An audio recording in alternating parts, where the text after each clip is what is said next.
안녕하세요. CNGTV 방송 진행을 맡고 있는 조영식의 디지털 지식마당의 조영식입니다. 오늘 2018년 2월 10일 CNGTV 방송은 건축 건설 분야 신년 특집 방송으로 2017년 결산과 2018년 전망에 대해서 BIM 중심으로 알아보겠습니다. 오늘 발표해 주실 분 그리고 같이 대화를 나누실 분은 현재 한국 BIM 학회 회장을 맡아 하고 계신 성균관대학교의 진상윤 교수님입니다. 오늘 나와주셔서 감사드립니다. 예, 아닙니다. 예. 오늘 교수님이면서 이제 한국 BIM 학회를 이끌고 계시는데 오늘 그 방송하기 전에도 뭐 다양한 얘기를 했습니다. 그래서 오늘 전체적으로 크게 나누면 앞에 부분은 BIM에 대해서 이제 간략하게 오늘 처음 들으시는 분들을 위해서 간략하게 얘기를 하고 후반에는 이제 여러 가지 다양한 질문을 가지고 토의를 한번 해보겠습니다. 네. 오늘 나와 주셨는데 간단하게라도 이제 들어가기 전에 네. 본인 소개를 좀 해주십시오. 네. 저는 안녕하세요. 저는 지금 현재 성균관대학교 건설환경공학부 진상윤 교수입니다. 지금 현재 한국 BIM 학회 회장을 맡고 있고요. 오늘 이렇게 또 좋은 자리를 제공해 주신 CAD & 그래픽스 관계자분들께 감사드리고 또 이 자리에 같이 참여하고 계시는 인터넷으로 참여하고 계시기 때문에 제가 얼굴은 안 보이지만 반갑습니다. 예.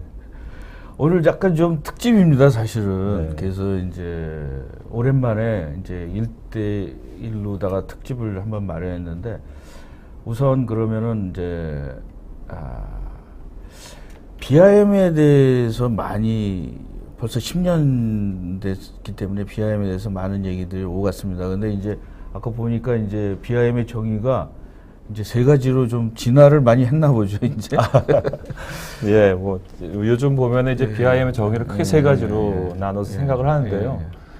일단 이제 우리가 첫 번째 걸 보면은 빌딩 모델, 우리가 3차원 모델과 빔이 뭐가 다르냐 했을 때 빌딩 모델에 그다음에 이제 그 관련된 정보들이 같이 이제 포함된 것. 그래서 이제 우리가 빌딩 인포메이션 모델이라고 말하기도 하고요.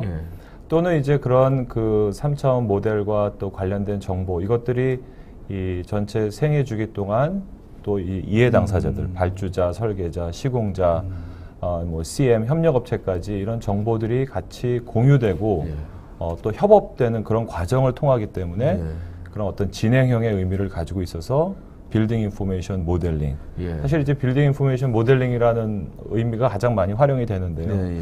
근데 이제 거기에만 그친 것이 아니라 사실 이제 우리가 BIM이라는 것이 설계 단계 때 만들어지면 또 이게 단순히 설계안을 검토하거나 설계 도서를 만드는 데만 사용되는 것이 아니라 여러 가지 목적으로 활용이 되고 또 이제 시공 단계 때도 활용되고 유지 관리 단계 때도 활용될 수 있기 때문에 우리가 이제 이 BIM을 구축할 때 이후 프로세스나 이제 후속 단계에서 어떻게 활용될 것이냐, 그런 것들을 먼저 계획하고 수행하고 그렇기 때문에 사실 또 빌딩 인포메이션 매니지먼트다 이렇게 이제 또 의미를 푸는 그 경우들도 많이 있습니다. 그래서 이렇게 세 가지로 통용된다고 보시면 될 것 같습니다.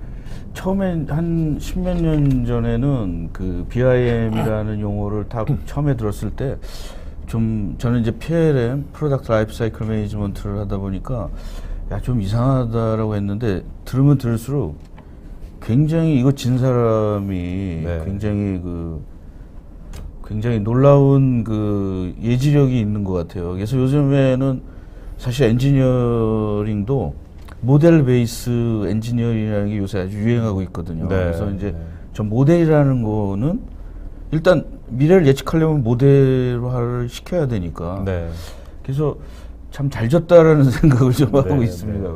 이 그림에 보시면은 뭐 거의 모든 라이프 사이클에 이 BIM에다가 모든 자료를 하나로 모아놓는다라는 모양처럼 보이는데 이 그림에 대해서 조금 설명을 좀 해주시죠. 뭐, 그러니까 사실 이게 우리 개념적으로는 어떤 뭐 싱글 모델이 하나가 존재하고 그 싱글 모델이 설계, 뭐 시공 유지 관리 단계를 거치면서 관련된 정보들이 계속 축적되어 가고 그 과정에서 이제 여러 참여자들이 다 공유하는 그런 이제 그 개념이지만 네. 실제로 그렇다고 해서 우리가 싱글 모델로 빔을 네. 진행할 수는 네. 없습니다. 네. 아직 뭐 기술적인 한계도 그렇고 사실 우리 프로세스 상의 그 어떤 현실적인 프로세스의 한계도 그렇고 하기 때문에 뭐 일단은 이제 각 분야별로 이런 모델들이 만들어지지만 이것이 어떤 계획성 없이 또 자기만 사용하는 빔이 아니라 계획을 가지고 협업하고 공유될 수 있는 형태로 이제 이 그 BIM 그 모델과 정보가 만들어져 가고 또 이제 관리되어 간다 이런 의미로 보시면 되겠습니다. 그 사실은 그 BIM이 지금 어느 정도까지 성숙도되어 있는지 좀 말씀해 주시죠. 네.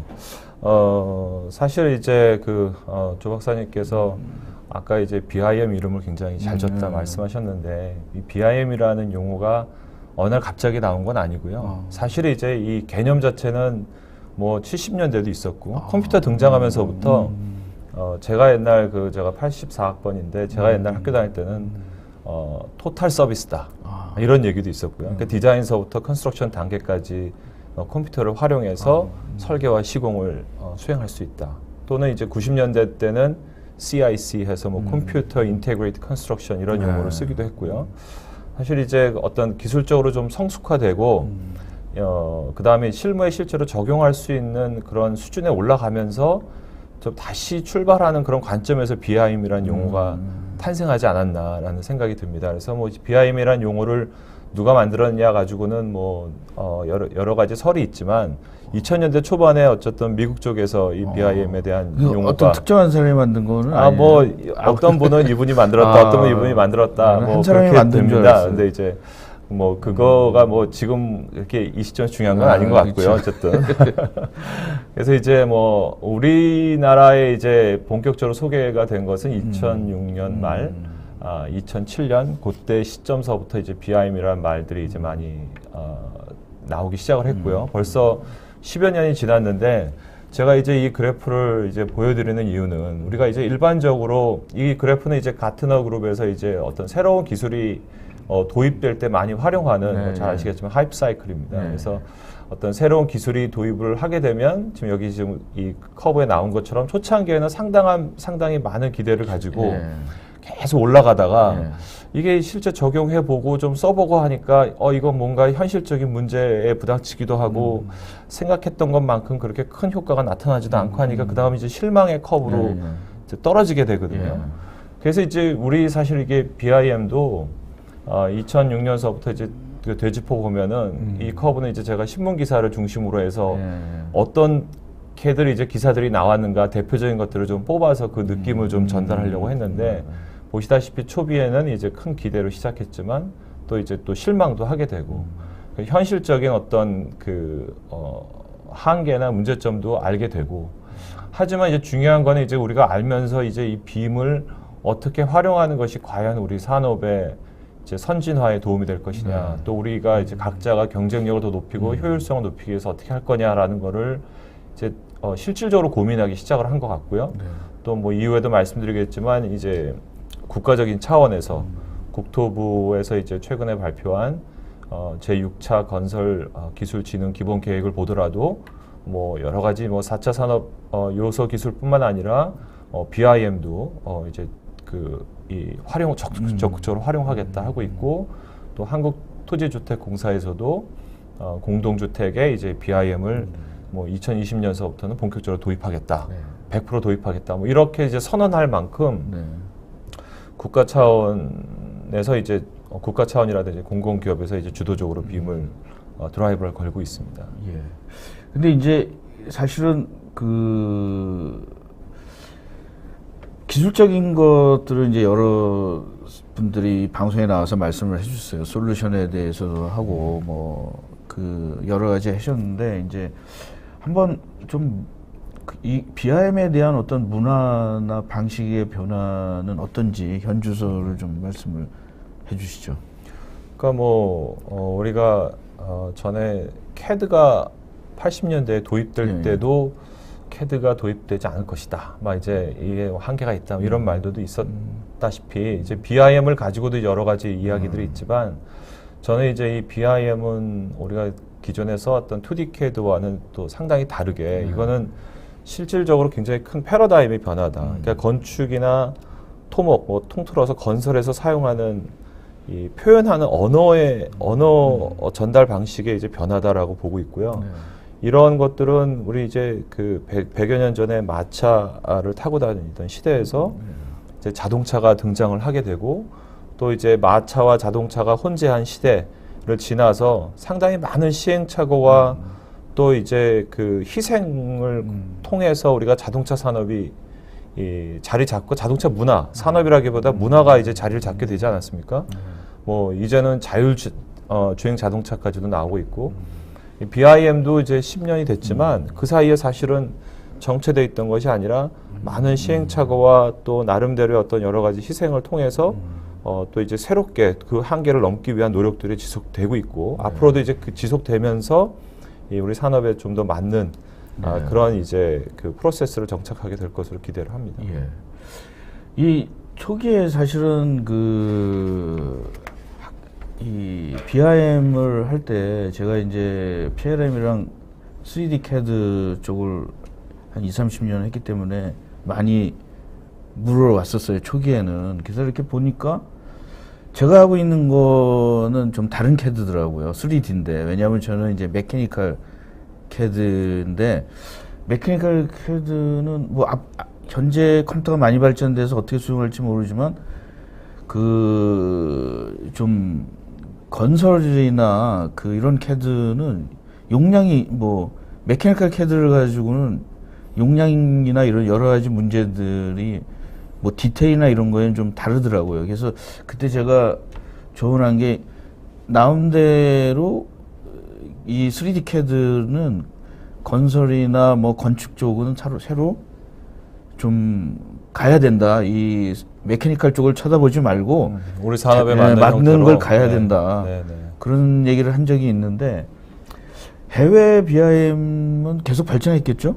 엄청나게 네, 뭐 우리나라도 뭐 BIM이 발전해 왔지만 이제 뭐 해외라고 하면은 특히 이제 그 미국이나 영국, 유럽 쪽에 이제 BIM과 우리의 좀 차이는 존재한다라고 봅니다. 그래서 이제 지금 보신 것과 같이 그 차이가 이제 첫 번째가 우리는 아직도 외주 용역에 의한 BIM 중심으로 되어 있다라는 건데요.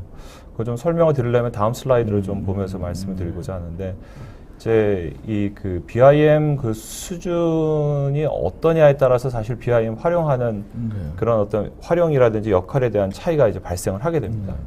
그러니까 이 첫 번째 이제 기존 방식 중심을 보시게 되면 우리가 이제 우리 산업의 어떤 그 이해 당사자들, 발주자, 건축사, 뭐 엔지니어, 시공자들 중심으로 해서 보게 되면 기존에 하던 방식은 그대로 하면서 BIM을 이제 별도로 외주 용역을 통해서 이제 고용을 하고 이 둘이 이제 평행해서 나가는 그런 형태죠. 그러니까 초창기에는 BIM을 어떻게 활용해야 될지 모르기 때문에 BIM을 하기는 해야 되겠고 잘 할 줄 몰라서 이제 저런 기존 방식을 택했다면 이제 조금 이제 BIM에 대한 시행착오를 거치면서 요즘 이제 우리나라 같은 경우 보면은 이제 제가 중간에 BMIC라고 표현해 놓은 뭔가 이제 한 팀으로서 BIM을 활용하는 프로세스로 되지만 여전히 실무자들이 BIM을 하는 것이 아니라 BIM에 대한 성과물은 대부분 다 외주 용역사에 의해서 나온다는 거죠. 그러니까 이 건축사가 직접 BIM을 하거나 뭐 시공자가 직접 BIM을 통해서 시공성 검토를 하고 문제점을 찾아내고 분석하는 것이 아니라 외주 용역사를 고용을 해서 처리하는 부분이 많다는 거죠. 이 외국 그 해외의 어떤 선진 사례들과 우리나라의 차이점을 본다면 해외는 그 실무자 중심으로 실무자들이 직접 BIM을 활용을 하고 심지어는 샵 기사도 자기가 이제 이 기존에는 2D로 샵을 그렸다면 이제는 BIM으로 샵을 만들어내고 그 와중에 이제 기술적으로 어려운 부분들을 BIM 전문 용역사가 해결해주는 그런 프로세스를 이제 취하고 있습니다. 그래서 우리도 이제 좀 그런 실무자 중심의 어떤 BIM 프로세스로 발전을 해야 될 것 되겠다라는 취지로 말씀드린 거고요. 예, 예. 다시 이제 앞으로 돌아가시면 두 번째는 뭐 같은 맥락인데 이제 기존 프로세스를 계속 고수하고 이 프로세스를 바꾸지 않으면서 이제 같이 가려고 하다 보니까 여러 가지 이제 불합리한 부분이 생긴다라는 점이고요. 또 이제 이 산업 구조상 어떤 계약 방식의 어떤 차이로 인해서 빔이 더 적극적으로 도입되지 않는 부분도 있습니다. 이거는 이제 미국에서 그 빔을 실제 활용을 했던 그 엔지니어가 이제 한국 문화와 미국 문화의 차이를 설명하면서 했던 부분인데, 예를 들면은 시공 단계 때 우리가 협력업체를 그 선정을 할 때 우리나라는 이제 공사 물량이 100이라는 물량이 있는데 물량이 100이라는 물량을 하기 위해서 얼마에 할 수 있느냐를 가지고 뽑는다면, 외국에서는 협력업체한테 설계안을 주죠. 설계 도면을 준다든지 뭐 주고, 네가 맡아서 공사할 부분은 이 부분인데 이걸 얼마에 할 수 있느냐라고 하기 때문에 이제 협력업체들이 자신들이 맡은 부분에 대한 물량을 정확하게 파악할 필요성이 생기는 겁니다. 네. 그러니까 이제 그런 부분에서 이제 자기네들을 더 적극적으로 도입하는 그런 이제 그 부분들이 있고, 그것들에 대한 공정의 차이가 우리나라와 이제 해외 간에 또 존재를 한다는 거죠.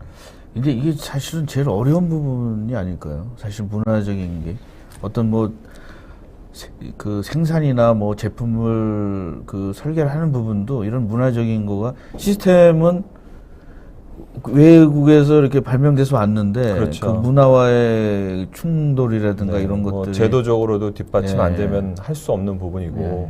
하기 때문에 이제 그런 부분들은 또 어떤 건 입법화 과정을 또 거쳐야 되고 한다면 시간적으로도 굉장히 많이 소요되겠죠.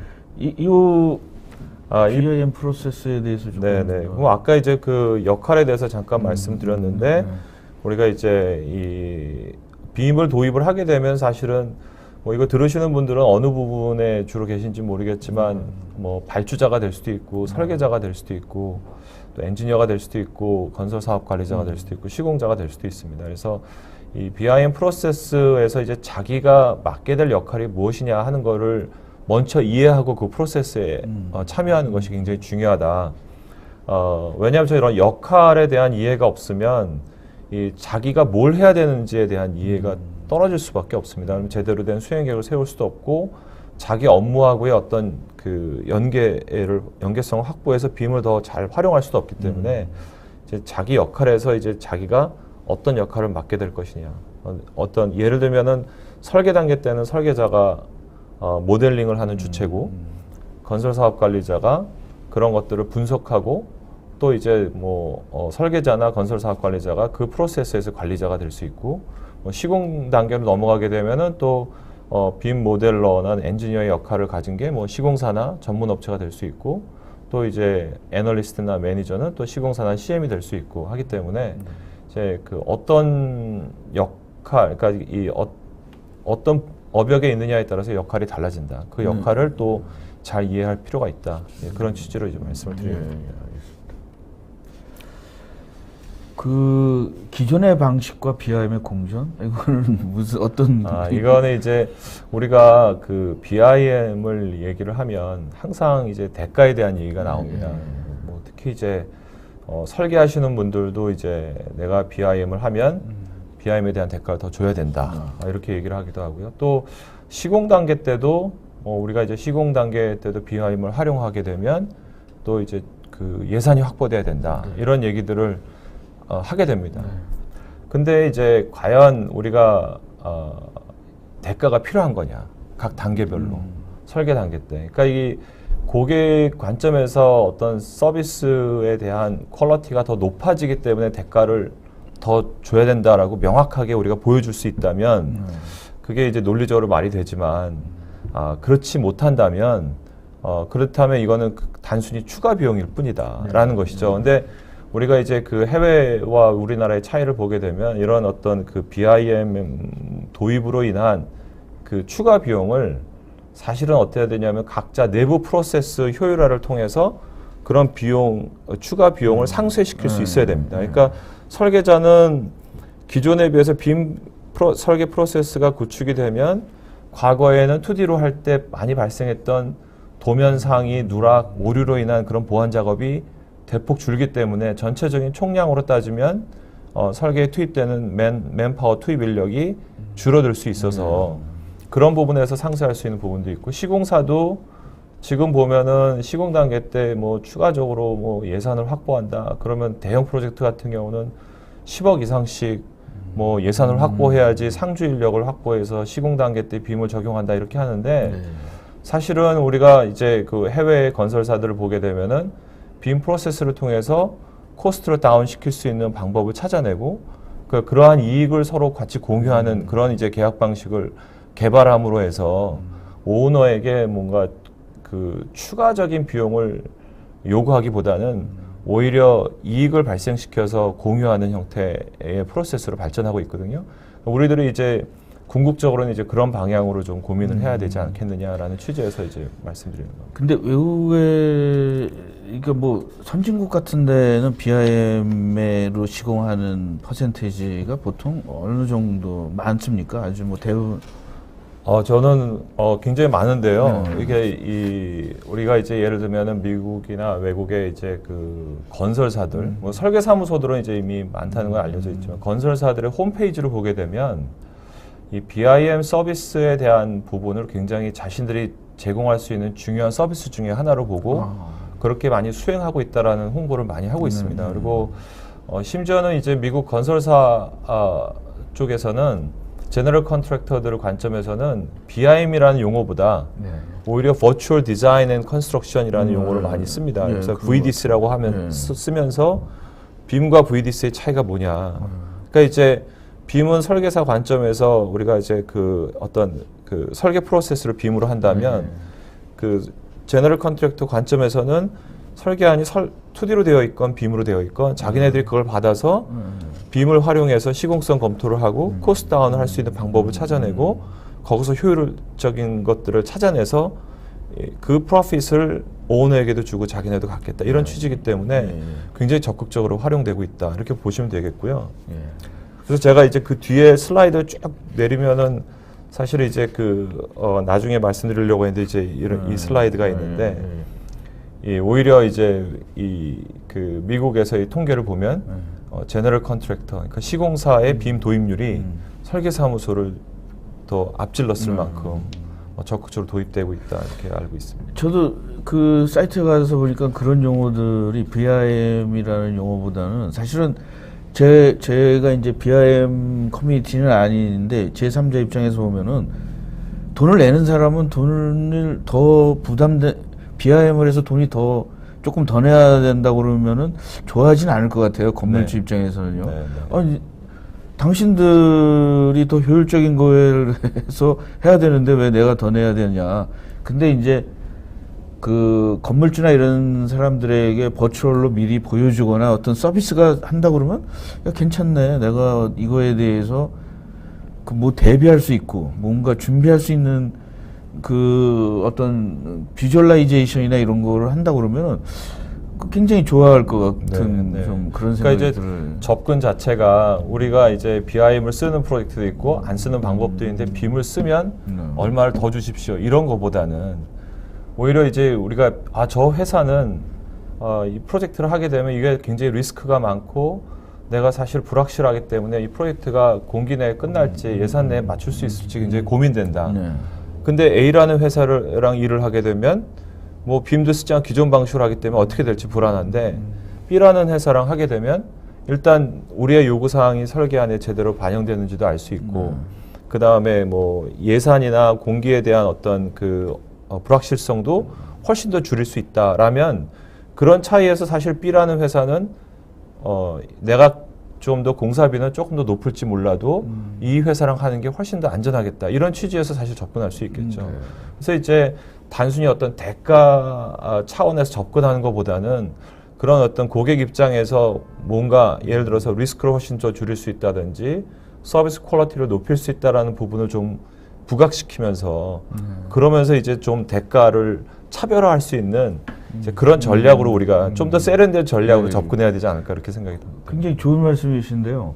그리고 저는 이제 제 분야를 가지고 이제 이렇게 그 들여다보 가지고 이렇게 서로 이제 이렇게 자료 같은 거를 보면은 사실은 건축하시는 분들은 자기 자신들이 이런 얘기들을 많이 해요. 뭐 우리 굉장히 보수적이다, 우리 굉장히 오래된 직업이다, 몇천 년 된 직업이다. 근데 사실은 그 제가 볼 때는 또 간과하는 분들도 있어요. 그 안에 있으신 분들이. 왜냐하면은 그 제품 자체를 돈 낸 사람이 계속 쓰고 있는 거잖아요. 그리고 그 제품이 대량으로 찍어내는 게 아니라 하나, 그래서 제가 이제 항공을 하다 보면은 그 약간 좀 우주선 같은 거 하나 만들지 않습니까? 찍어내는 게 아니라.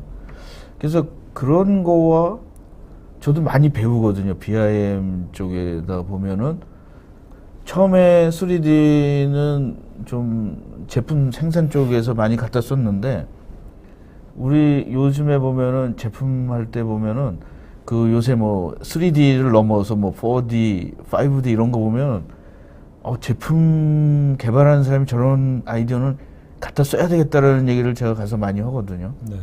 공정이나 이런 것들을 그 여기는 그래서 사실은 건축이나 이런 데가 다른 사람을 저는 선도할 수 있는 그런 요소가 많다고 생각을 하거든요. 그래서 옛날 뭐 어떻습니까? 예. 사실 컴퓨터가 처음 활성화되는 뭐 60년대, 70년대는 그 당시에 어떤 IT 기술을 주도하던 산업이 건설 쪽이었어요. 그럴 수도 있겠는데. 예. 그 항공에 적용되기 전에는 상당히 큰 구조물의 어떤 이 어떤 역학적인 계산을 하기 위해서 대형 컴퓨터를 필요로 했고 뭐 그런 부분들도 있었고요. 뭐 지금 말씀하신 거고 관련해서는 이제 우리 건설 프로세스에 관련된 부분들이 워낙 다양하지 않습니까? 뭐 설계뿐만 아니라 설계에서도 뭐 환경 설계도 있고 구조도 있고 뭐 지금 뭐 물량 산출하는 부분들도 있고 워낙 다양하기 때문에 사실 종합 산업이죠. 종합 그 기술적인 산업이기 때문에 이 빔 프로세스라고 해서 어느 하나의 소프트웨어나 하나의 솔루션으로 될 수는 없고 결국 이런 전체적인 프로세스나 각 분야를 이 빔을 근간으로 해서 이제 해결해 주기 위해서는 상당히 많은 솔루션들이 개발될 여지가 많다고 봅니다. 저희도 이제 제가 90년대 중반에 PDM이나 PLM에 대해서 얘기를 했을 때 사람들이 그냥 CAD 3D CAD 관리 툴이라고 얘기를 했는데 지금도 제가 보면 어떤 분들은 BIM 그러면 그냥 3D 그 관리하는 거 아니야? 뭐 모델링 관리하는 거 아니야? 뭐 이렇게 좀 너무 축소시켜서 뭐 어떤 분은 뭐 그 어떤 솔루션 아니야? 뭐 이렇게까지도 얘기하시는 분 이퀄 모느라고 그랬는데 오늘 굉장히 좋은 말씀하셨는데 뭐 산업이라는 거가 엄청나지 않습니까? 이게 물량 산출서부터. 근데 우리나라는 이런 그 다양한 분야의 이런 것들이 잘 커뮤니케이션들이 잘 협업이 잘 되고 있습니까? 아직은 그렇게 이제 다양한 분야의 협업이 잘 되고 있다고 보기는 어렵고요. 이 상당히 제한적이죠. 그러니까 뭐 예를 들어 건축사 관점에서 빔을 사용하시는 분들은 어떤 설계안을 검토한다든지 또 일부 설계 도서를 생성한다든지 거기에 이제 주로 포커스가 맞춰져 있고 또 뭐 또 다른 파트에서 물량 산출하시는 분들은 심지어 자기가 또 따로 빔을 구축을 해서 거기서 물량을 산출을 하고 그런 그런 와중에 이미 중복된 프로세스가 발생하는 거예요.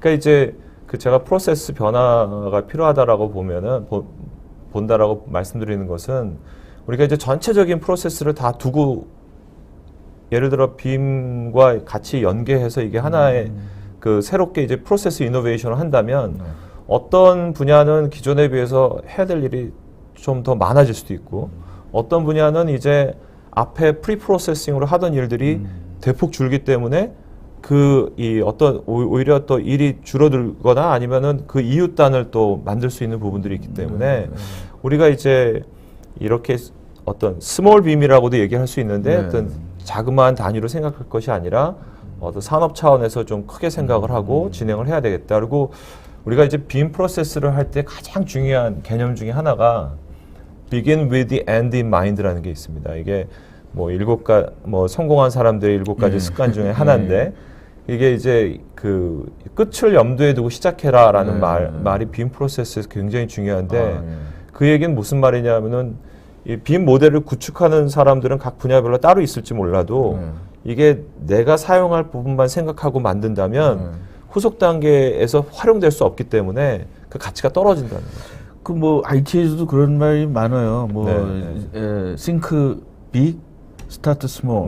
근데 반대로 되면 이제 문제가 많이 생기는 거죠. 그렇죠. 뭐 일단 크게 시작했는데 다음 사람들에게 뭐 줄 게 없거나 뭐 문제가 생긴다면 이제 라이프 사이클로 이렇게 그 스트림이 안 되는 거죠. 이렇게 흐름이 안 가는 거죠.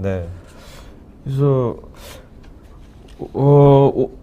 뭐 전체적으로 이 정도 하면 BIM에 대해서는 이제 조금 어느 정도 이해를 하신 것 같고 그러면은 이제 좀 오늘 저기 중에 2017년에 BIM 중심으로 한국 건축 건설업계는 어떤 게 변했는지를 좀 말씀해 주시죠. 뭐 작년을 중심으로 해서 이제 보게 된다면은 물론 이제 벌써 10년이 됐습니다. 2017년 보면은 한국에서 우리나라에서의 BIM 10년 됐는데요. 아무것도 발전이 없었느냐? 그렇지 않죠. 상당히 많은 발전이 있었고 심지어는 이제 BIM이 맨 처음에 어떻게 써야 될지도 몰랐는데 설계 단계 중심으로 진행되던 BIM에서 이제는 시공 단계 BIM까지 그런 사례들을 우리가 이제 볼 수 있습니다. 물론 이제 앞으로 더 개선할 점도 많지만요. 두 번째는 이제 발주자의 빔에 대한 의지가 더 명확히 드러나고 있다. 국가가 됐건 공공기업이 됐건 심지어는 이제 민간에서도 BIM에 대한 요구 사항이 많아지고 있다. 그리고 이제 업역별 빔에 대한 인식도 많이 좋아지고 있다. 그러니까 설계사무소뿐만 아니라 시공사도 더 적극적으로 이 빔을 어떻게 도입할 것이냐에 대한 고민을 하기 시작을 했고, 뭐 예를 들면은 전에는 현장에 BIM 할 줄 아는 사람 아무도 없었지만 요즘은 우리도 현장에 BIM 하는 이 친구들 1명 정도 있어야 되겠다라는 얘기들을 하는 현장들이 꽤 많아지고 있고요. 또 CM 건설사업관리자 같은 경우도 전에는 뭐 설계 단계나 시공 단계에서 어떤 건설사업관리자가 BIM과 관련해서 관리할 수 있는 그런 개념이 별로 없었거든요. 근데 이제 그런 필요성도 많이 느끼고 해서 건설 뭐 기술관리협회 같은 데서도 이제 BIM 교육을 아주 그 정규 과목으로 넣고 관심을 보일 만큼 인식도 많이 높아지고 있고, 또 이제 작년 같은 경우 보면은 특히 이제 그 인더스트리 4.0 그 4차 산업혁명 그 요소 기술과 관련해서 예를 들면 뭐 드론의 아주 건설 산업에서의 활용도가 굉장히 높아지지 않았습니까? 뭐 그런 것들을 이제 두드러졌던 것 같습니다. 그다음에 이제 또 국내 BIM의 현 주소. 사실 이제는 본격적으로 막 시작할 때 되지 않았습니까? 이제 꽃을 좀 벌써 많이 지났죠. 근데 아직도 이제 여기 머물러 있느냐라고 하는데 아까도 말씀드렸다시피 우리 실무자에 의한 빔이 아직도 아니다. 이게 사실은 이제 제가 이렇게 말씀드리면 BIM 전문 서비스를 제공하는 회사 입장에서는 섭섭하게 언뜻 들리실 수도 있는데 사실 실무자에 의한 빔으로 가야 양쪽이 다 윈윈이 됩니다. 왜냐하면은 지금 우리 빔 용역은 대신 할 거를 받아다가 그것도 싼 단가에 그냥 일만 많이 해주고 많은 그런 부분이거든요. 실무자들이 빔으로 가고 빔 전문 용역사는 컨설팅 중심으로 가면서 단가는 높이면서 총액은 줄이고 대신 많은 프로젝트를 수행하는 그런 윈윈으로 갈 수 있는 프로세스가 필요하겠죠. 이게 사실은 이뿐만 아니라 이제 우리 갑자기 CAD도 이 외국 같은 데서 제가 근무했을 때는 엔지니어는 스케치를 하고 그걸 이제 CAD로 그려주는 사람이 따로 있었는데 우리나라는 그게 뭐 CAD 그리는 게 이제 뭐 그 설계한다라는 이퀄로다가 자꾸 하는데 BIM 쪽에서도 뭐 BIM 솔루션을 써야지 이건 설계하는 게 아니고 뭐 따로따로 외주 주고 막 이렇게 하는 거가 자꾸 고착이 되면 좀 피곤할 것 같아요. 만약 실질적으로 일하는 분들에게는.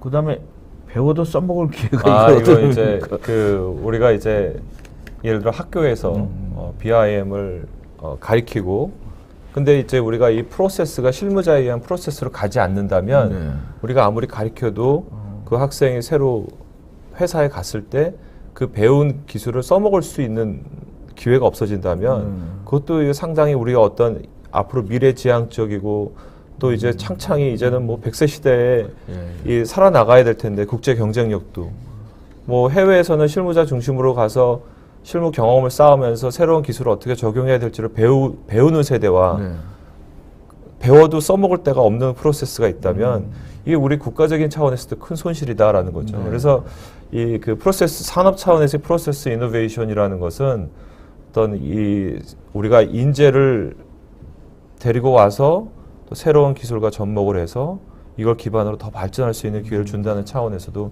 굉장히 중요하다 그런 의미에서 좀 쓴 겁니다.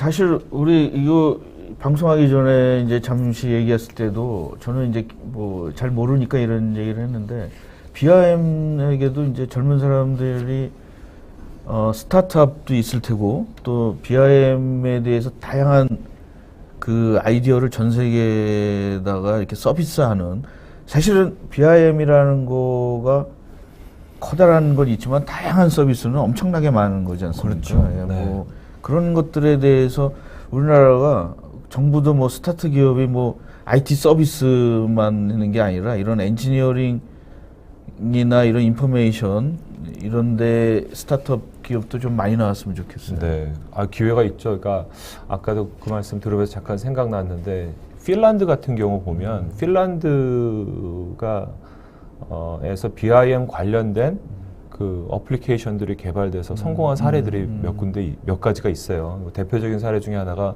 이제 솔리브리라는 어떤 모델 체커인데 그것도 제가 알기로는 한 10명 이내 정도의 개발자 그룹이 만들어서 결국은 이제 굉장히 큰 그룹에 그 기술이 이전이 되고 하지만 그 개발자들은 계속 그 그룹 내에 있는 회사로서 개발은 계속 이어가거든요. 우리나라도 이제 좀 그 젊은 분들이 앞으로는 이제 또 소프트웨어도 굉장히 중요해지는 시대이기 때문에 대학 다닐 때부터 어떤 학교 프로그램에서도 개선을 해야 되겠지만 개인적으로도 뭐 코딩을 좀 배울 기회도 좀 많이 만들어 놔서 어떤 경험도 쌓고 그다음에 빔을 기반으로 해서 이제 또 새로운 솔루션을 큰 솔루션이 아니더라도 굉장히 유용한 솔루션을 개발한다면 거기서도 좋은 기회가 많이 발생할 수 있다고 봅니다. 사실은 그 4차 산업혁명에서 뭐 예를 들어서 건축 학도는 아니지만 뭐 프로그래머라든가 뭐 AI 전문가라든가 뭐 드론 전문가들도 이런 거와 같이 협업을 하면서 그렇죠. 새로운 서비스를 창출할 수 있을 거지 않을까 이런 그럼요. 생각이, 예. 사실은 이제 도메인 날리지, 그러니까 우리 분야의 문제가 뭔지를 사실 외부에 있는 요소 기술을 개발하는 사람들은 모르죠. 근데 이제 우리가 필요로 하는 중요한 어떤 컨텐츠가 뭐다라는 걸 알고 이걸 어떻게 솔루션 어떻게 이제 풀어나갈 수 있겠느냐 하는 거를 융복합적으로 접근한다면 굉장히 큰 시너지 효과가 있을 수 있다고 봅니다. 네. 그러면 이제 2018년에는 새로운 변화와 트렌드 굉장히 이제 다른 분야들은 이제 난리지 않습니까? 무슨 뭐 국가적인 먹거리에서부터 4차 산업, 인더스트리얼 4.0, 뭐 디지털 트랜스포메이션 이제 말들이 많은데 외국은 굉장히 뭐 새로운 엄청난 기업들이 잡고 있지 않습니까? 뭐 페이스북이라든가 뭐 우버라든가. 근데 우리는 사실은 기존에 있는 옛날 기업들이 지금 이제 야 이거 어떻게 우리가 살아남나 뭐 이것만 정부만 쳐다보고 있는데 건설업계도 2018년 트렌드 이거 다 궁금해할 것 같은데 좀 말씀해 주시죠. 그러니까 이제 뭐 연말에 이제 많이 나왔다시피 공공이나 이제 민간 발주자에서 이제 더 적극적으로 빔을 요구할 거고 뭐 그렇게 공표한 이상 과연 우리 그 각 사의 대응 방안은 뭐냐 또 아마 각 업계에서도 이제 회사별로 숙제들이 많이 떨어지겠죠. 고민들을 하게 될 것이고. 또 두 번째 빔팀에서 전사빔이라는 거는 이제 특히 이제 건축 설계사무소 같은 경우에 동향을 보게 되면 예전에는 빔을 어떻게 도입할 것이냐를 가지고 뭐 태스크포스라든지 별도 팀이 구축이 됐다면 이제는 이제 각 본부별로 그게 스며들어가서 실제 어떻게 프로세스 내에서 녹아낼 거냐 하는 거를 이제 고민하는 시대로 넘어간 것 같습니다. 이제 건설사 차례죠. 사실 이렇게 건설사도 보면은 뭐 대기업 같은 경우에도 보면은 겉에서 보면 비물하지만 안에 들어가 보면은 누가 하는지 찾아보기 어려운 그런 케이스도 많거든요. 이제는 건설사도 이제 내부적으로 실제 그 실무자들이 빔을 어떻게 활용할 것이냐 하는 걸 좀 더 고민하는 시대가 될 거다라고 생각이 들고요. 그 다음에 이제 또 하나는 BIM 적용 범위가 기존에는 설계와 시공 중심이었다면 이제 기획 단계. 예를 들면 뭐 드론이나 뭐 이런 것들을 라이다 테크놀로지를 이용해서 우리가 개발하고자 하는 지구를 미리 스캐닝해서 그거를 이제 뭐 BIM과 융합을 해서 그 지역 사회에 개발되고 난 이후의 모습이 어떻게 될 것이다라는 비전을 보여준다든지 해서 지역 주민들이 참여할 수 있는 그런 형태로 바뀌어가고 유지관리에서의 어떤 중요성들을 많이 대두되고 있지 않습니까? 뭐 하이테크놀로지 분야도 그렇지만 최근에 이제 어떤 여러 가지 이제 우리 재난과 또 이제 화재 사고들이 있었는데 앞으로 이제 어떤 우리가 이제 준공된 건물에 대한 데이터를 빔 데이터화 시켜서 화재가 났을 때 뭐 누가 도면을 구해서 따로 구해다 준다는 것이 아니라 소방차가 출동하면서 바로 이 해당되는 건물에 대한 데이터를 빔으로 받아서 화재 진압 계획을 세우고 또 이제 소방관들이 가지고 쓰고 있는 헬멧은 뭐 예를 들면 MR 기술을 이용해서 불이 앞을 가리더라도 어디에 통로가 있고 어디에 출입구가 있는지를 파악을 해서 바로바로 신속하게 대응할 수 있는 그런 형태로 이제 기술이 발전해 나가기 때문에 적용 범위가 확대될 것이다. 그런 부분에서 이제 인더스트리 4.0와 연계도 더 가속화되겠죠. 좀 나중에 좀 더 설명을 드리겠습니다. 근데 이건 뭔가요? 도입률이 미국의 74. 네, 74대 70. 이게 이제 아까 사실 이전에 말씀드리려고 했는데 뭐 이게 이제 우리나라는 이제 시공사가 이제는 좀 더 고민을 하기 시작한 단계라고 보여지는데 이미 이제 해외 선진국을 보게 되면은 이 시공사 관점에서 오히려 BIM의 도입률이 더 높아지고 있다. 많다. 이 차이가 왜 발생하는 걸까? 우리나라는 어떻습니까? 우리나라는 일단은 좀 설계사무소가 아무래도 좀 최근에 정확한 통계는 제가 못 봤거나 없는 걸로 알고 있는데 설계사무소가 더 많은 걸로 알고 있습니다. 근데 이 의미가 뭐냐? 이게 사실은 시공사 관점에서는 BIM 도입으로 인한 어떤 혜택이나 리스크 저감을 쉽게 인지할 수 있다는 거죠. 그러니까 이 2D로 되어 있건 빔을 이용을 하건 빔으로 되어 있건 이제는 시공사 관점에서 훨씬 더 뭐 물량 산출이라든지 밸류 엔지니어링을 통해서 더 나은 대안을 찾는다든지 하는 등등을 할 수 있고 그 혜택을 바로바로 볼 수 있는데 사실 이제 건축사 입장에서는 BIM 도입이 시공사에 비해서 그런 어떤 효과에 대한 인지가 조금 더 어려운 부분이 있습니다. 네. 그래서 이제 그런 부분이 어떤 저런 도입률의 어떤 뭡니까 시공사들에게 추월당한 이유도 있지 않나. 근데 이제 아까 뭐 우리나라와는 달리 이제 외국에서는 이미 그 혜택을 보고 시공사들을 적극적으로 도입하고 있기 때문에 저런 점을 우리가 좀 유념해 볼 필요도 있다라는 관점에서 보여드렸고요. 이것도 이제 사람들의 많은 관심, 저도 이제 여기에 관심이 있어서 이제 많이 자료를 찾아보고 있는데 아까 말씀하신 거를 보니까 제가 이해가 되는 것 같아요. 이게 이제 다양한 서비스이지 않습니까? 사실은 네.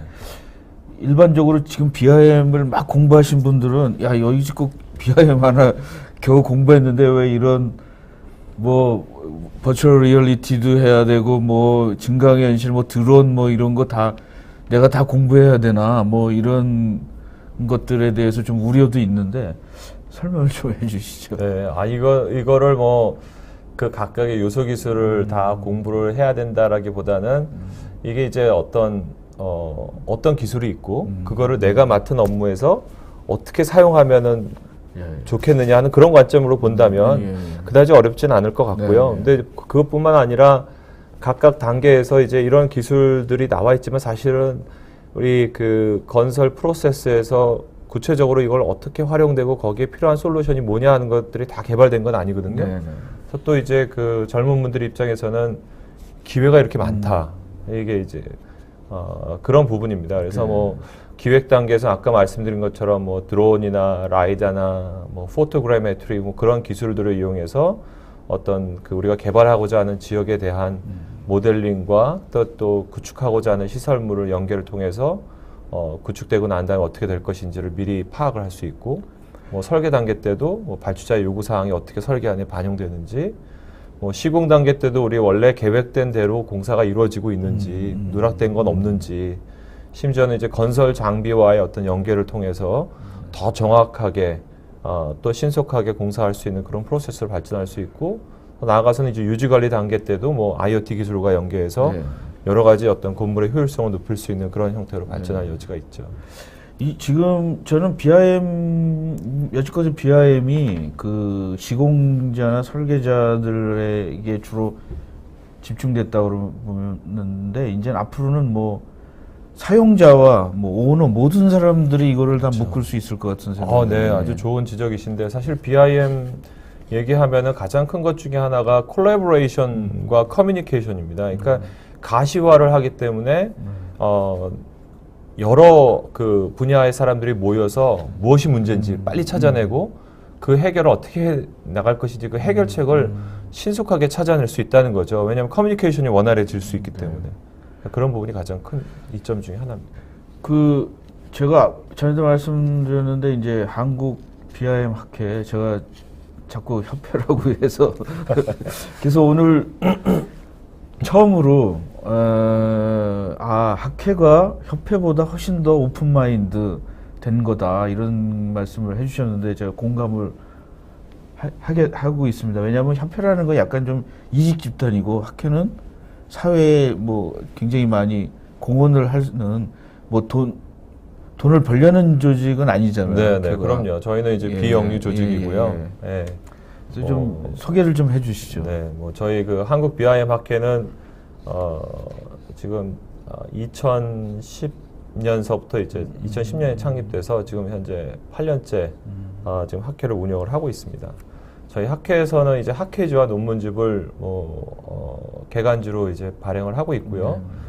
등재지로 올해 이제 추진을 하고 있기 때문에 또 논문 투고하실 분들은 저희 학회 이용해 주시면 감사하겠고, 뭐 빔 교육 프로그램이나 빔 자격증 개발도 저희들이 또 같이 하고 있고, 또 비정기적인 세미나, 또 정기적인 컨퍼런스 심포지움도 열고 있습니다. 저희 나온 거 보니까 스마트 시티 요새 또 이게 또 커다란 그 엄청난 덩어리더라고요. 이 스마트 시티가. 네. 지금 뭐 스마트 팩토리의 결국은 끝은 스마트 시티라고들 하는데 이제 계속 발전을 할 것 같습니다. 이쪽은. 그리고 또 이것도 좀 설명해 주시죠. 네네. 이거는 이제 저희 학회가 이제 경양 하우징 페어와 같이 공동으로 개최하는 좀 세미나를 좀 홍보해 드리고자 합니다. 더 좋은 소식은 무료 공개 세미나고요. 또 건설 산업과 4차 산업혁명 그리고 이제 빔이라는 그런 주제를 가지고 지금 보시는 것과 같이 이제 총 6가지 타픽으로 세미나가 진행됩니다. 2월 23일 날 일산 킨텍스에서 진행되기 때문에 관심 있는 분들 많이 오셔서 참여해 주시면 고맙겠습니다. 이제는 뭐 건설이나 기술도 이제 어느 정도 일반인들도 약간 상식이 아닐까 이런 생각을 하거든요. 우리가 지금 현재는 좀 아파트 중심인데 조금 더 잘 살면 자기 집에 대한 어떤 그 꾸미는 거 뭐 이런 거에 관심을 많이 가질 것 같은데 그런 날이 좀 왔으면 좋겠습니다. 저도 아파트 살지만 집사람이 맨날 타운하우스 살았으면 좋겠다고 희망사항. 그게 사실은 저 아파트라는 게 감성은 죽여버리는 거지 않습니까? 이게 편리를 위해서. 또 이것도 설명을 좀 해주시죠. 네, 뭐 마지막으로 이제 제가 드리고자 하는 제안은 사실 이제 BIM 활용에 있어서 가장 큰 장애 요인이 뭐냐? 저한테 이제 그런 걸 질문을 하시는 분들이 많은데 기술도 아니고요. 물론 아까 제가 프로세스 변화가 중요하다고 했지만 현재 시점에서 가장 중요한 건 인식 변화입니다. 인식 변화 중에서도 일단 빔에 대한 두려움을 많이 갖고 계시더라고요. 특히 이제 나이가 좀 있으신 분들은 두려움이 제일 많아요. 두려움을 일단 타파하고 사실 제일 중요한 그 프로세스 안에 들어가는 거거든요. 빔 사용할 줄 몰라도요.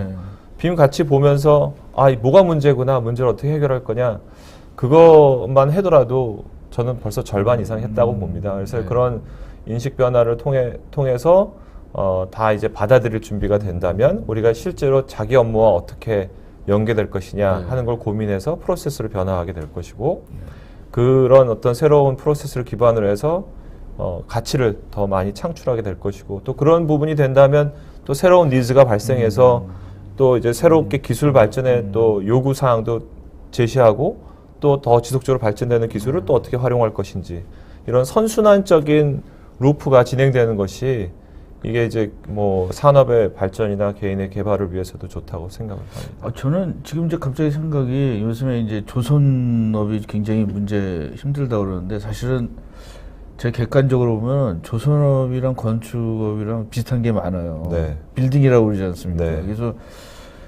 그 조선업에 있는 걸 우리나라의 무슨 어떤 인프라나 이런 데 도움이 주게, 스마트 시티 같은 거는 새로 해야 되고 이런 데 참여를 하면 좀 그냥 갑자기 이제 4차 산업혁명이라는 거가 좋은 것도 있지만, 갑자기 이게 변하면은 그 일반이 좀 나이가 있으신 분들은 그 두려움이, 모르는 거에 대한 두려움, 자기가 돌을 두둥기지 않으면은 건너가지 못한다는 옛날 요즘에는 이제 뭐 아마존이나 이런 데 보면은 요새는 이제 한 70%만 알면 해야 된다. 옛날엔 100% 이상을 알아야지만 한다고 그랬는데, 그래서 조금 BIM 여기 들으시는 분이 조금 더 가감하게 뛰어들어 보는 거가 어떤가 이런 생각을. 그 다음에 이제 저는 오늘보다는 학회가 더 친해 보여야 되지 않나, 협회보다는. 그런 생각들을 좀 해보면서 지금 이제 몇 분 좀 이제 질문을 좀 한번 받아볼까 그러는데, 질문들이 많이 왔는데, 이제 질문들 중에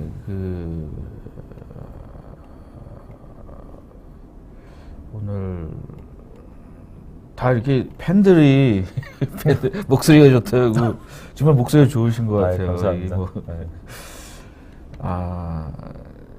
주재현님이 이런 질문을 해주셨는데, 4차 산업혁명의 연계에 대해서 2018년도에 확장이 예상되는 부분이 있을까요? 지금 우리 이 교수님이 젊으셔서 그런지 뭐 다방면하게 관심이 많으신 것 같아요. 이게 좀 나이 드신 교수님분 자기 테크니컬 자기 분야만 막 얘기하고 가시거든요. 네. 근데 이제 뭐 지금 요 4차 산업혁명과 연계해서요. 뭐 분야 많죠. 아까도 말씀드렸다시피 이제 최근에는 이제 제가 그 환경평가연구원에서 이제 또 세미나를 통해서 그분들과 대화를 통해서 한 건데, 그분들은 초기 단계, 사업 초기 단계에 이 환경평가를 하는 분들입니다. 근데 이제 뭘 원하냐 하면은, 지금까지는 이제 뭐 도로가 만들어지거나 뭐 할 때 이제 도면으로 제출해서 그 도면을 기반으로 해서 평가를 하면, 사실 평가를 수행하는 사람들도 이해하기 어렵고, 그 주변에 어떤 지역사회에 뭐 도로가 나게 될 것이다, 아니면 어떤 시설물이 설치게 될 것이다라는 거를 이해시키는 것도 굉장히 어려웠거든요. 근데 이제 그런 어떤 4차 산업혁명이면은 뭐 드론이나 아니면은 뭐 말씀드린 것처럼 라이다 테크놀로지처럼 뭐 스캐닝 기술들, 뭐 포토그래메트리, 뭐 사진 합성 기술들, 뭐 이런 것들을 이용하면은 우리 개발하고자 하는 그런 어떤 그 기획안을 보다 더 쉽게 가시화시켜서 지역 주민들한테 이해시킬 수도 있을 것이고, 또 뭐 설계 프로세스 같은 경우 보면은 우리 클라우드 컴퓨팅도 BIM하고 연계해서 이제는 협업 중심이면은 지금 벌써 이미 이루어지고 있는 건데, 이제 여러 사람이 같이 함께 설계 작업을 진행하면서 또 한편에선 설계가 어떻게 반영되고 있는지도 알 수 있고, 이게 더 발전한다면은 다른 분야와의 어떤 그 협업도 가능해져서 그야말로 우리 동시 설계 작업까지도 이제 가능한 형태로 나갈 것이고요. 또 뭐 시공 단계 가게 되면 이제 건설 장비와 BIM의 연계, 또 이제 역시 또 뭐 드론이나 레이저 스캐너하고 연계해서 뭐 우리가 이제 그 장비가 원래 빔으로 계획된 거에 의해서 이제 로봇하고도 이제 통합이 되니까 계획된 거에 의해서 이제 공사를 더 정확하게 수행할 수 있는 그런 형태로 나가겠죠. 그러면 뭐 재시공률이나 사고율도 더 줄어들 수 있고 유지 관리 단계도 뭐 마찬가지고요. 굉장히 여러 분야에서 이 연계될 수 있는 부분들은 상당히 다양하다고 봅니다. 저는 좀 이제 건축 분야도 이제 기계나 제조 분야에는 지금 이제 올해 핫 이슈가 디지털 트윈이라는 거거든요. 그래서 이제 건물을 하나 만들고 소프트웨어로 3D나 이런 걸 이제 디지털로 아바타를 만들고 이걸 갖다 시뮬레이션을 이제 돌려본 다음에 그 피지컬하게 시뮬레이션 할 수 없으니까. 그래서 요새 이제 디지털 트윈이 이제 뜨고 이제 제가 BIM에 대해서도 이렇게 이제 제3자 입장에서 보면은 그 데이터나 이런 거가 굉장히 다양한 데서 오잖아요. 거의 불가능할 정도로 굉장히 많더라고요. 뭐 토목 데이터도 있고 뭐 건축 뭐 미적인 거 뭐 이런 거. 근데 그런 거를 좀 데이터를 제가 아까도 말했지만 표준한 말은 싫은데 얘네들은 이제 디지털 스레드라고 얘기를 해가지고 그걸 서로 소통하는 그 데이터를 그래서 이제 토목 데이터도 건축하는 사람들이 하고 거기에 그 보면은 메케니컬 데이터도 있지 않습니까? 무슨 이런 뭐 보일러라든가 뭐 이런 기계 데이터들을 서로 이렇게 공유하고 이런 거로도 BIM이 좀 발전하지 않을까 이런 생각들을 좀. 뭐 당연히 뭐 제조 쪽에서 뭐 언급되고 있는 디지털 트윈이나 뭐 디지털 트레이드 같은 것들을 우리가 타산지석 삼아서 우리가 어떻게 적용할 것이냐는 거 고민할 부분은 있겠지만 뭐 근데 우리 건설은 저 건축만 하더라도 설계안이 똑같아도 땅 파면 또 다 다르거든요. 그러니까 이거 그러면은 벌써 기초나 파에서부터 달라지기 때문에 이 나름대로의 어떤 그런 한계들이 있기 때문에 어떻게 적용할 것인지를 궁금하더라고요. 왜냐하면 토건 캐드 따로 있고 뭐 플랜트 따로 있고 굉장히 뭐 다양하죠. 그래서 이제 그 동안은 이제 자기 나름대로 막 했는데 요즘은 이제 약간 좀 이거 소통을 해야 되겠다라는 생각들을 몇 년 전부터 하는 것 같아요. 저 소통이라는 말씀 아주 좋은 것 같은데 이게 소프트웨어 분야는 뭐 하나로 통합하고 하나로 가는 것보다 결국 베스트 솔루션 분야가 워낙 다양하기 때문에 다르고 여러 어플리케이션이 다릅니다. 그러니까 이 어플리케이션 차원에서도 소통이 굉장히 중요하죠. 그러니까 이제 오히려 오픈빔 환경에서 호환성에 문제 없이 여러 분야 간의 데이터를 주고받을 수 있는 그런 기술적인 환경 또한 계속 지속적으로 개발돼야 되는 부분이죠. 그다음에 최성현 님이 해외 BIM 전문 조직은 어떤 형태로 업무를 수행하는지 사례가 있다면 듣고 싶습니다. 좀 어려운 질문이신 것 같은데 뭐. 글쎄 제가 이거는 해외 전문 부분은 뭐 제가 한계가 있을 텐데 뭐 설계사무소 아까 말씀드린 대로 빔 전문 조직이 아니라 사실은 실무자들이 직접 자기가 사용하는 빔 그리고 이 외국에도 빔 컨설턴트가 있어요. 근데 이제 외국에도 빔 컨설턴트가 있지만 이들의 역할은 우리나라처럼 빔 모델링을 다 해주는 게 아니라 빔에 대한 어떤 계획을 세우고 그 다음에 이제 각 분야별 예를 들면 협력업체들이 해야 될 일을 스코프를 정해주고 그 모델을 어떤 식으로 구축해 와야 되는지 그런 모델을 통합해서 문제를 풀어내고 그런 어떤 그 관리적인 역할이나 서포트적인 역할을 하는 게 이제 빔 컨설턴트고 나머지는 실무자들이 실제 자기네들이 하는 일에서 이제 빔이 스며들어가 있는 거기 때문에 오히려 특수 조직은 우리만큼 크진 않다. 물론 이제 건설사들도 제가 알기로는 이제 본사 차원의 빔을 지원하는 조직이 있고 각 현장별로 이제 빔을 실제 운영하는 빔 엔지니어나 빔 매니저가 몇 명씩 있어서 이제 그들 중심으로 해서 여러 가지 빔 활동을 지원하고 있는 걸로 알고 있습니다. 그 이병수님이 이런 질문을 하셨어요. 요새 뭐 최근에 LH 등 정부에서 강제하고 있는 BIM 적용 의무화에 대해서 해외 동향과 비교했을 때 올바른 길인지 의견을 알고 싶습니다. 근데 이 강제라는 의미가 벌써 일단은 내가 자발적으로는 뭘 찾지 못한다라는 의미 같은데. 근데 이제 그런 부분은 있어요. 네. 지금 이분의 질문의 의도는 네. LH가 예를 들면 최근에 얘기한 게 이제 올해 공동주택이 25%, 내년에 50%, 내후년에 100% 채우겠다. 빔을 사용하지 않는 회사 입장에서는 역으로 따지면 시장이 줄어들게 되는 거죠. 내가 할 수 있는 시장이 너무 빠른 시간 내에 변하면 난 대응할 시간이 없는 거예요. 그래서 저한테 어떤 분은 아니 진 교수는 왜 자꾸 이렇게 빔을 하자고 해서 우리처럼 그 조그마한 회사들 일거리를 못하게 만드느냐.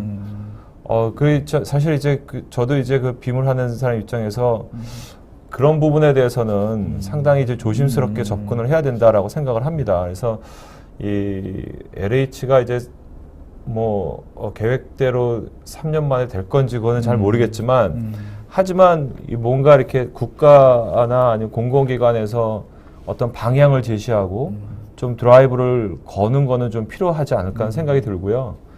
근데 그것이 어떤 지금 말씀하신 것처럼 일방적으로만 가서는 안 되겠죠. 그러니까 업계의 얘기도 듣고 우리가 현실적으로도 정말 그 빔의 어떤 소프트웨어적인 인프라나 이런 것들이 과연 이렇게 다 쓸 수 있는 것들이 되는지 뭐 여러 가지들 고민하고 또 이거를 시행착오를 거쳐가면서 또 이 수정해 나가고 그런 어떤 LH에서도 좀 더 오픈 마인드를 가지고 이런 것들의 어떤 시행착오가 충분히 있을 수 있다는 걸 인지하고 소통을 하면서 진행을 하는 게 중요하지 않을까 하는 생각이 듭니다. 저는 요 얘기 들으니까 이제 제가 한 재작년에 그 스마트 팩토리 뭐 우리나라 스마트 팩토리 뭐 한다고 그랬는데 처음에는 좀 그 갭이 있더라고요. 근데 아마 교수님도 외국에처럼 하고 싶은데 우리나라에 못 따라오거나 이게 좀 하는 분들 갭이 있는데 처음엔 저도 이상적으로 얘기를 하다가 하여튼 우리나라에서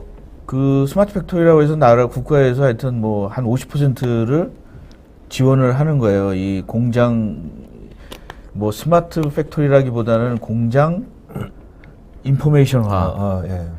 근데 저도 지금 생각해 보니까 만약에 그 이런 빔 학회에서 주도적으로 스마트 시티 중에 하나로 왜냐하면 당장 이 사람들에게 외국의 수준을 갖다 대면은 못 쫓아올 거지 않습니까? 불만. 그래서 좀 국가적으로 BIM이라는 거 사실 저는 일단 정보하고 더 나가서는 디지털화라고 생각을 하는데 그걸 차곡차곡 좀 그 작은 기업들, 네. 중소기업 이런 데는 해서 그 시장에 낙오되지 않게 좀 하는 것도 네.